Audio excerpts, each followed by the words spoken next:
Back in June 2020, the world saw gameplay from Deathloop for the very first time, revealing its slick gunplay, cool as hell aesthetic, and an intriguing mystery to unravel. The video was met with roaring excitement, from me included. For fans, the chance to delve into a new world developed by Arkane was exciting. Internally, however, Deathloop wasn't quite garnering the same enthusiasm, with a lot of playtesters not even understanding what the game was. Right until the last minute, we were still getting these really tough reports telling us of just baffling, frustrating, mystifying problems that we could not see coming. What kind of f***ed up world is this? Deathloop is a game about trial and error, to come at problems over and over again from different angles, to shift things around until it all makes sense. Which isn't that far off from the game's actual development. This is the story of the redesign that saved Deathloop.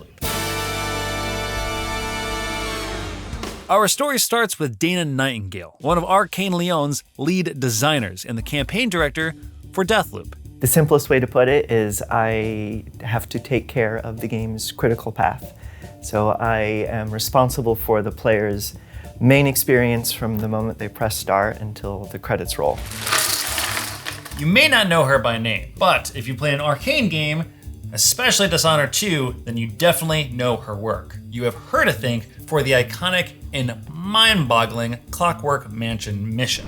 Who would build something like this? Deathloop is Arkane's most ambitious game to date. It's a culmination of all its design principles with an intricately designed systematic world, special powers, and an open-ended approach to playstyles, with one major addition. It's set in a time loop.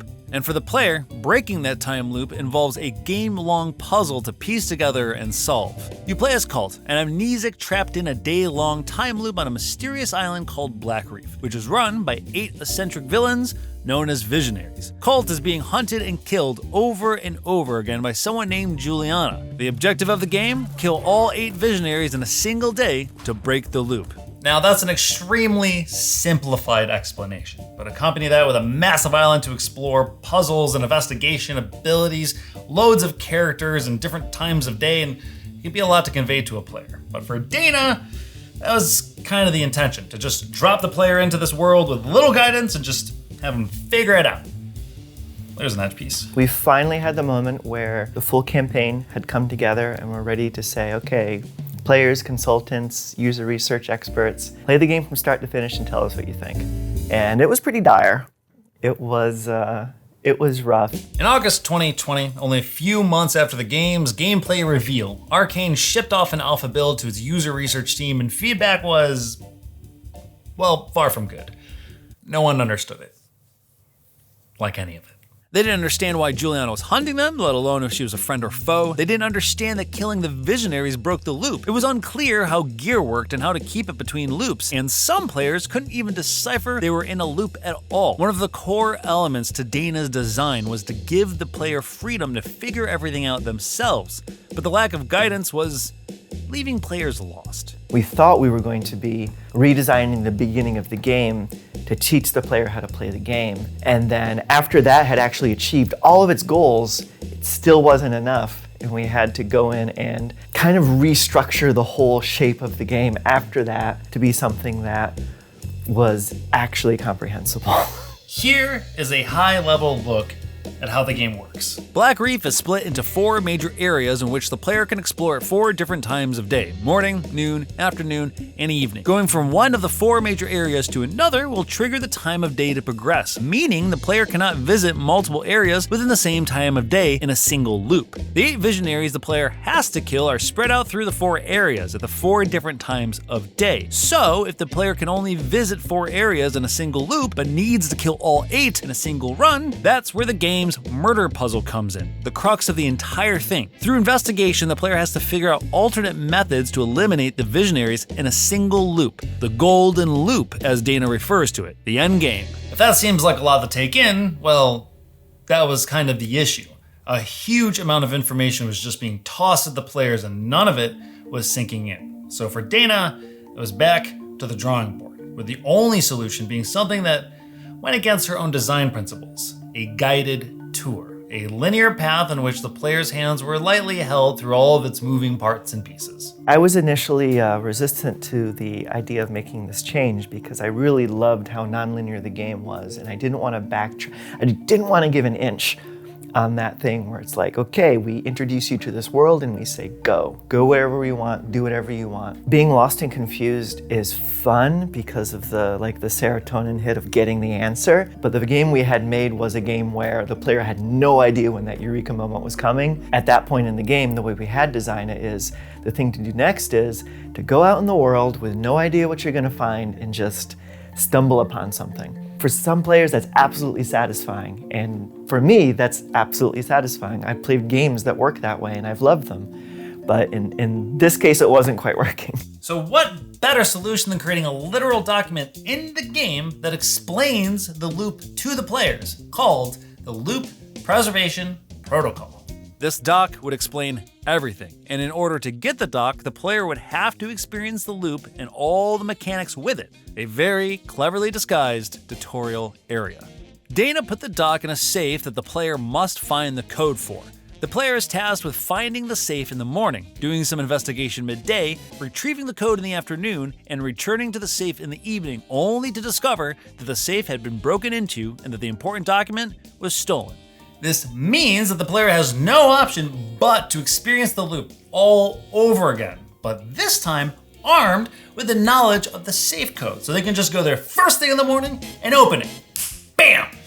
Can't get more clear than that. Totally comprehensible. So they stamp pre-beta on it and send it off for another round of user research.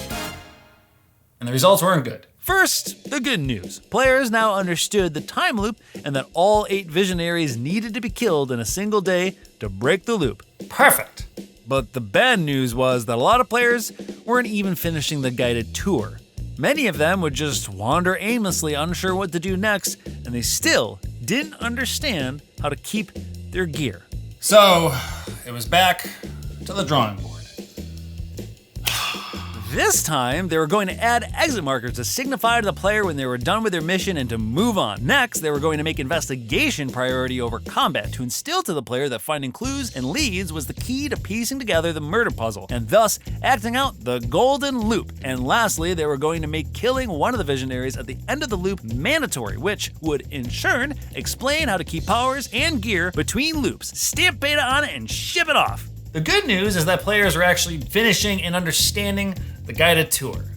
The bad news is that most players found it too puzzly, they didn't even understand how to skip time, and some were just calling it straight up boring and tedious, while some other folk, strangely, just kept referring to it as a roguelike.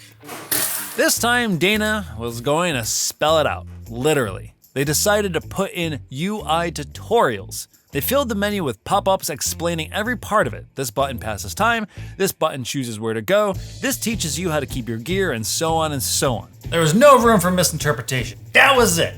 They solved it. Pack it, send it up. Then the players rage quit.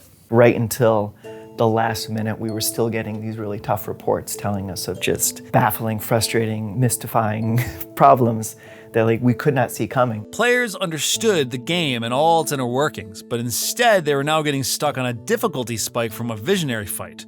So more work had to be done.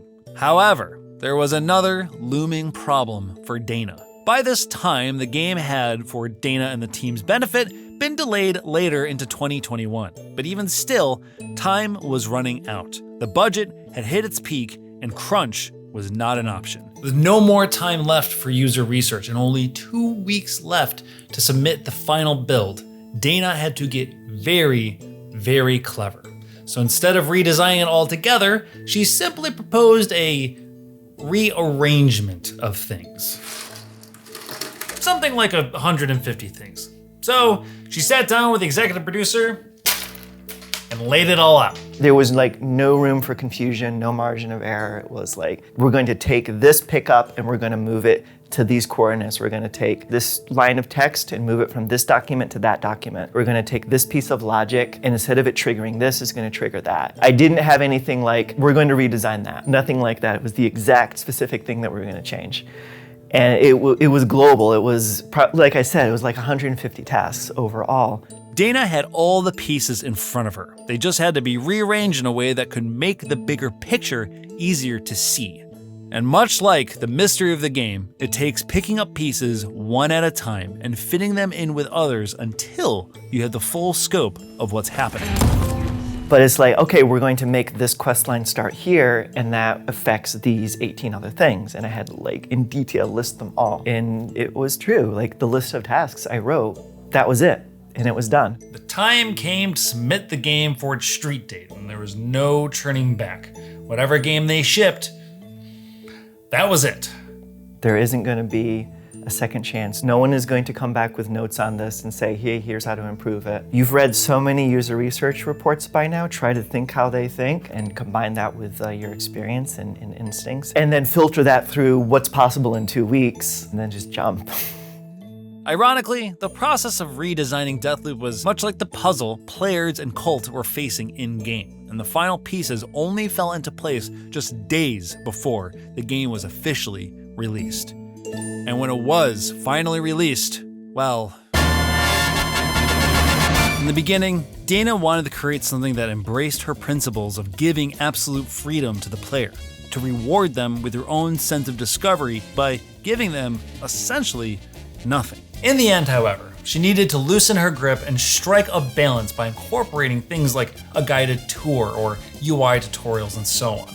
But even despite the addition of those more conventional tropes, Deathloop managed to retain a unique and unconventional approach rarely seen in the AAA space. So yeah, she may have added tutorials and waypoints, but her core principles were unwavered. You can play it safe and still fail. Wouldn't you rather fail spectacularly doing something risky and dangerous and crazy? Like, given the option between failing doing something safe and failing doing something dangerous, I'll take the other one, because like, failure isn't inevitable, but it comes like from things totally out of your control. It paid off, and not just in review scores, but for Dana too. I am very proud of this game. Might be the game I'm the most proud of that I've worked on.